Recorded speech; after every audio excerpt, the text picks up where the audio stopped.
Variante Delta já está circulando no país. O Ministério da Saúde aponta 570 casos confirmados, sendo que o Rio de Janeiro está no ranking de contaminação da nova cepa. Lei Maria da Penha completa 15 anos e ganha a inclusão de violência psicológica no Código Penal. A União Nacional dos Estudantes completa 84 anos de luta, resistência e compromisso com a democracia e a educação no Brasil. Fica com a gente. Eu sou Emília Bisotto e o programa Central do Brasil está começando agora. Central do Brasil. Reconhecida internacionalmente como uma das melhores leis de enfrentamento à violência doméstica, a Lei Maria da Penha completa 15 anos de existência. Apesar do aniversário, ela ainda enfrenta desafios para ser cumprida. No Brasil, mais de 80% dos crimes de violência doméstica têm parceiros e ex-parceiros como autores. Um dos desafios enfrentados são as medidas preventivas. Se por um lado há muito o que se fazer, por outro, a lei dá um passo à frente na inclusão do crime de violência psicológica contra a mulher no Código Penal. Mais detalhes sobre o assunto com Nayata Wani. Nacional. Há 15 anos atrás, no Brasil, no dia 7 de agosto, era criada a Lei Maria da Penha, que tornou crime a violência doméstica contra a mulher. O projeto é considerado pelas Nações Unidas uma das melhores leis de enfrentamento à violência doméstica e familiar no mundo.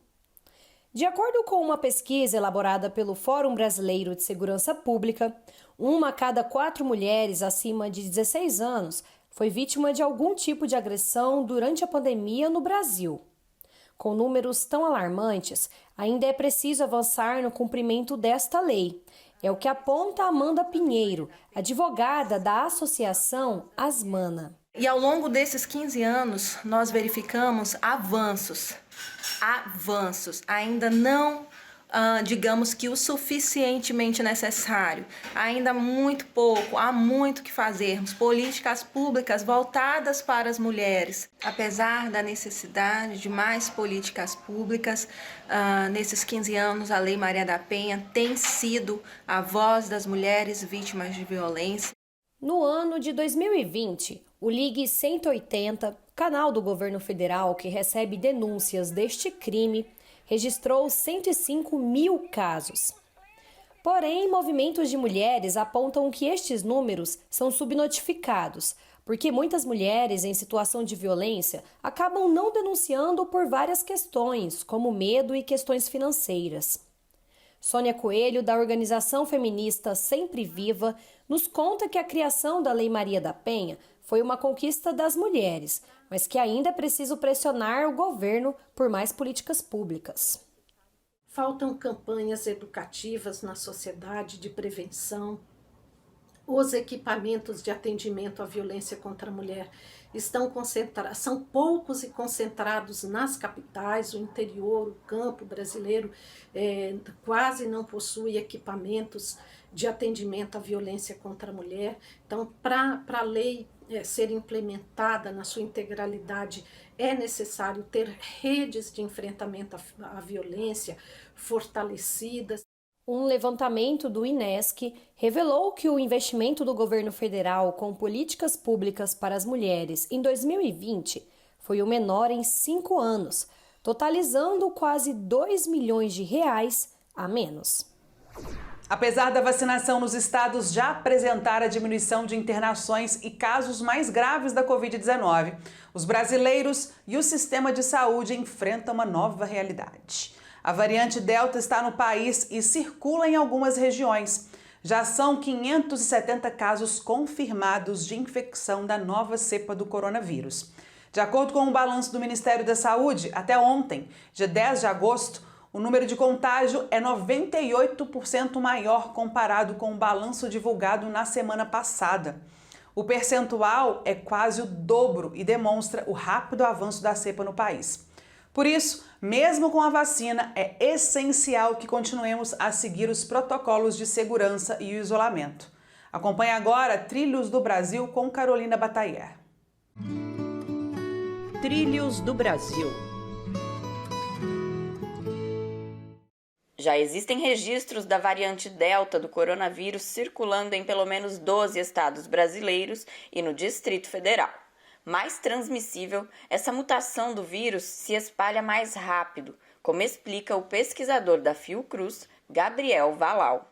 A Delta realmente é uma preocupação aqui no Brasil, porque ela é uma variante mais transmissível e ela se mostrou mais transmissível, inclusive, do que as outras variantes mais transmissíveis que já tinham sido detectadas. A baixa porcentagem de pessoas imunizadas com as 2 doses da vacina e o afrouxamento das medidas sanitárias são fatores que podem contribuir com o avanço da variante Delta no Brasil. Além de se espalhar mais rápido, essa variante pode levar as pessoas infectadas a desenvolverem sintomas mais graves. Por isso, a vacinação é importante, como orienta o professor e pesquisador Dirceu Greco. A vacina é importante, se mostraram seguras, eficazes, é um direito de todos, tem que ser pelo SUS, tem que reforçar o SUS. Tem que lembrar as pessoas que a vacina não é 100% eficaz, enquanto a população toda, pelo menos um percentual grande, estiver vacinados, os riscos vão continuar, e a variante Delta quase certamente será a prevalente, e ela tem problemas, ela é mais infectante. É importante ressaltar que as vacinas evitam que as pessoas desenvolvam a forma grave da Covid-19, mas não impedem que se contraia a doença. Quem está vacinado também pode transmitir o coronavírus. Por isso, é necessário continuar evitando aglomerações e usando máscaras até que a pandemia esteja controlada. E nesse dia 11 de agosto, a União Nacional dos Estudantes, a UNE, completa 84 anos de existência. Um marco importante para o movimento estudantil brasileiro. Bruna Brelas, negra e amazonense, assumiu recentemente o cargo de presidenta da instituição. Depois da absurda declaração do ministro da Educação, Milton Ribeiro, feita ontem, dia 10 de agosto, a uma emissora de televisão, afirmando que a universidade é para poucos, ela foi contundente e rebateu a afirmação ao falar sobre as jornadas de luta dos últimos anos e a resistência diante de tempos tão sombrios. Veja mais detalhes dessa conversa no quadro de entrevista guiado por Afonso Bezerra. Entrevista Central. Olá! Ao completar 84 anos, a União Nacional dos Estudantes, a UNE, se transforma na mais longeva entidade estudantil do país, atuando em defesa da democracia e da qualidade de ensino no Brasil. A convidada de hoje da Entrevista Central, Bruna Brelas, é a mais nova presidente da UNE e nos apresenta aqui um breve panorama da entidade. Bem-vinda, Bruna! A UNE completa neste dia 11 de agosto 84 anos. Um feito muito importante para o movimento estudantil. De maneira geral, qual tem sido o posicionamento histórico e os principais valores da UNE defendidos ao longo destas 8 décadas?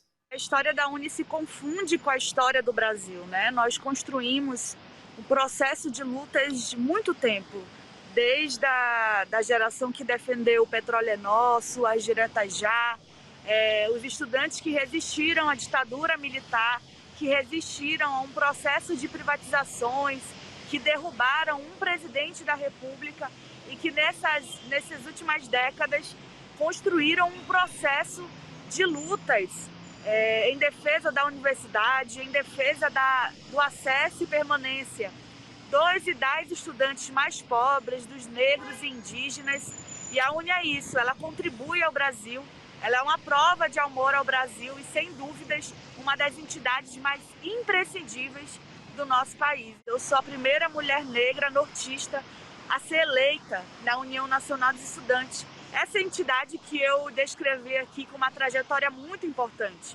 Nesse sentido, a gente acredita que a visibilidade que a UNE dá ao povo do Norte, quando posiciona uma liderança nortista dentro da entidade, garante um megafone muito potente na defesa da Amazônia, na defesa do povo do norte do Brasil, possibilitando que a gente tenha mais voz. Recentemente, o ministro da Educação, Milton Ribeiro, voltou a defender a tese de que o ensino superior no Brasil deve ser para poucos. Como tem sido a resistência a este tipo de visão de educação presente no governo federal? Nós ficamos muito indignados, mas não surpresos, porque nós sabemos que na prática o governo federal já age dessa forma, de diminuir o acesso do povo mais pobre na universidade.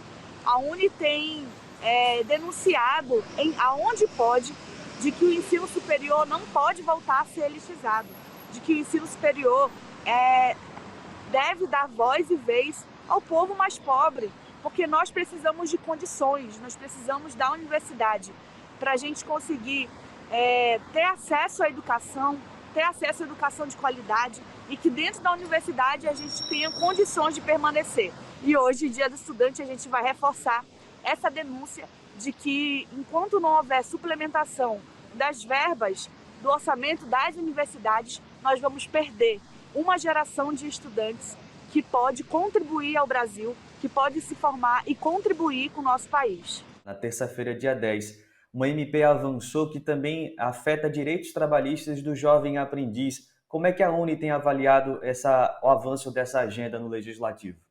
Existem diversas agendas que estão passando no Congresso Nacional que afeta o povo trabalhador. Uma delas, e se a gente for pegar o dado de desempregados e desempregadas no Brasil, 70% deles são jovens. E hoje o que Bolsonaro quer apresentar e este Congresso está apresentando para a juventude é um verdadeiro escárnio com os direitos de trabalho dessa juventude.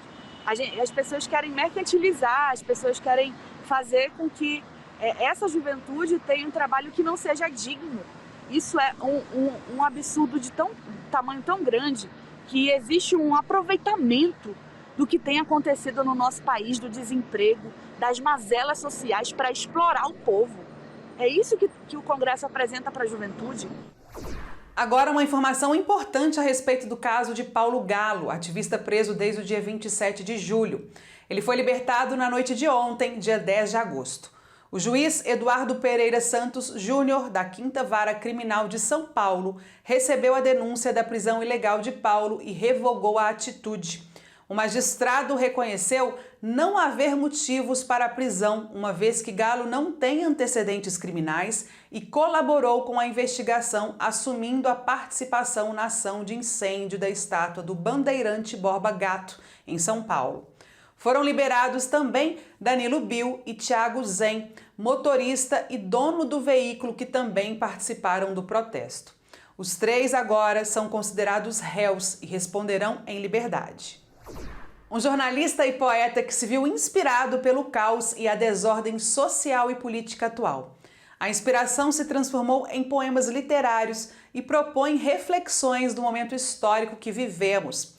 Questões geradas pela pandemia, a crise institucional, a morte e a sobrevivência. O olhar sensível do escritor nos convida a uma experiência de engajamento social a partir da poesia. Confira. Parada Cultural.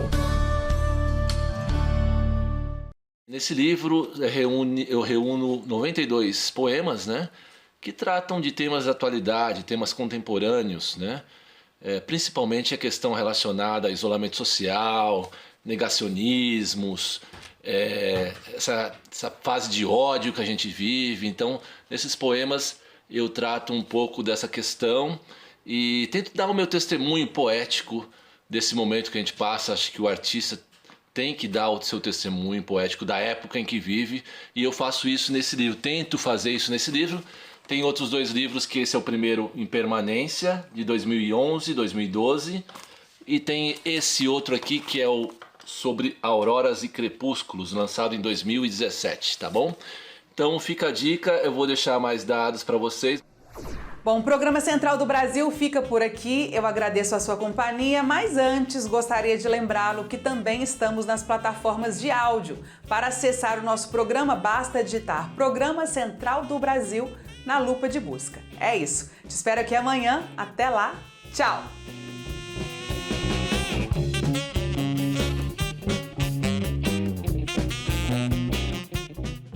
Central do Brasil, a rede de comunicação dos movimentos populares.